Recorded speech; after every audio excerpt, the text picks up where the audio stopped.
সাধারণ সবাইকে মানিক ব্যাংক একাডেমিতে আশা করি আপনারা সবাই ভালো আছেন। এবং আজকের ভিডিওতে হলো আমাদের বিভাগ 9.2, যেটা হলো কেন লোকজন ইনভেস্ট করে এবং লোকজন কেন ইনভেস্ট করে সেটা হলো চারটা মেন রিজন আছে। প্রথমটা হলো তাদের ওয়েলথটাকে তারা গ্রো করতে চায়। লোকজন কিন্তু তাদের টাকা কিন্তু তারা কম হোক এটা কিন্তু কেউ চায় না, এবং এটা সবাই কিন্তু তাদের টাকা বেশি করে চায়, এবং ওই টাকা গ্রো করার জন্য ফিউচারে যদি আপনার ছেলেদের কলেজে পড়াতে চান, কলেজ কিন্তু অনেক এক্সপেন্সিভ থাকে, বা রিটায়ারমেন্টে বা একটা নতুন বাসা কিনবেন, সে কারণে কিন্তু লোকজন ওই টাকাগুলোকে সেভ করে তাদের ওয়েলথ গ্রো করার জন্য।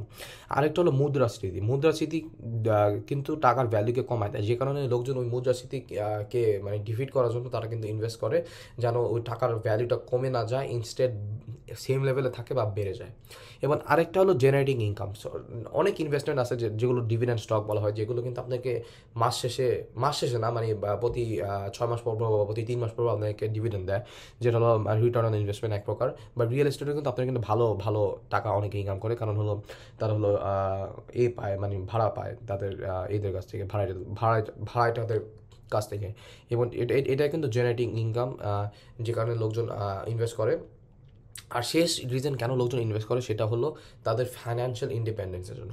লোকজন কিন্তু কেউ কিন্তু চাকরি করতে চায় না তার সারা জীবন, এবং কারণটা হলো তারা চাকরি করে যেন তাদের এনাফ ইনকাম থাকে, যেন তারা রিটায়ারমেন্টের পর তারা ওই ইনকাম দিয়ে তারা চলতে পারে যতদিন তারা বেঁচে থাকে তারপর।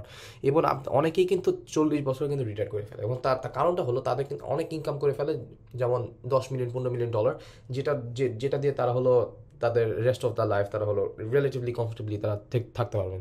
এবং এটা কিন্তু হলো কেন হলো লোকজন ইনভেস্ট করে। প্রথমটা হলো তারা তাদের ওয়েলথ ক্রিয়েট করতে চায়, তার সেকেন্ডটা হলো তারা মুদ্রাস্ফীতিকে ডিফিট করতে চায়, থার্ডটা হলো তারা ইনকাম জেনারেট করতে চায়, আর ফোর্থটা হলো তারা হলো রিটায়ারমেন্ট বা তারা ফাইন্যান্সিয়াল ইন্ডিপেন্ডেন্স যেটা সেটা করতে চায়। এবং সেটাই ছিল আজকের ভিডিও, কেন লোকজন ইনভেস্ট করে। এবং আশা করি আপনাদেরকে পরের ভিডিওতে দেখবো, যেটা হলো বিভিন্ন রকমের ইনভেস্টমেন্ট যেগুলো আছে। এবং সুতরাং এই ভিডিও দেখার জন্য আপনাদেরকে অসংখ্য ধন্যবাদ, এবং আশা করি এই ভিডিও থেকে আপনারা নতুন কিছু শিখতে পেরেছেন।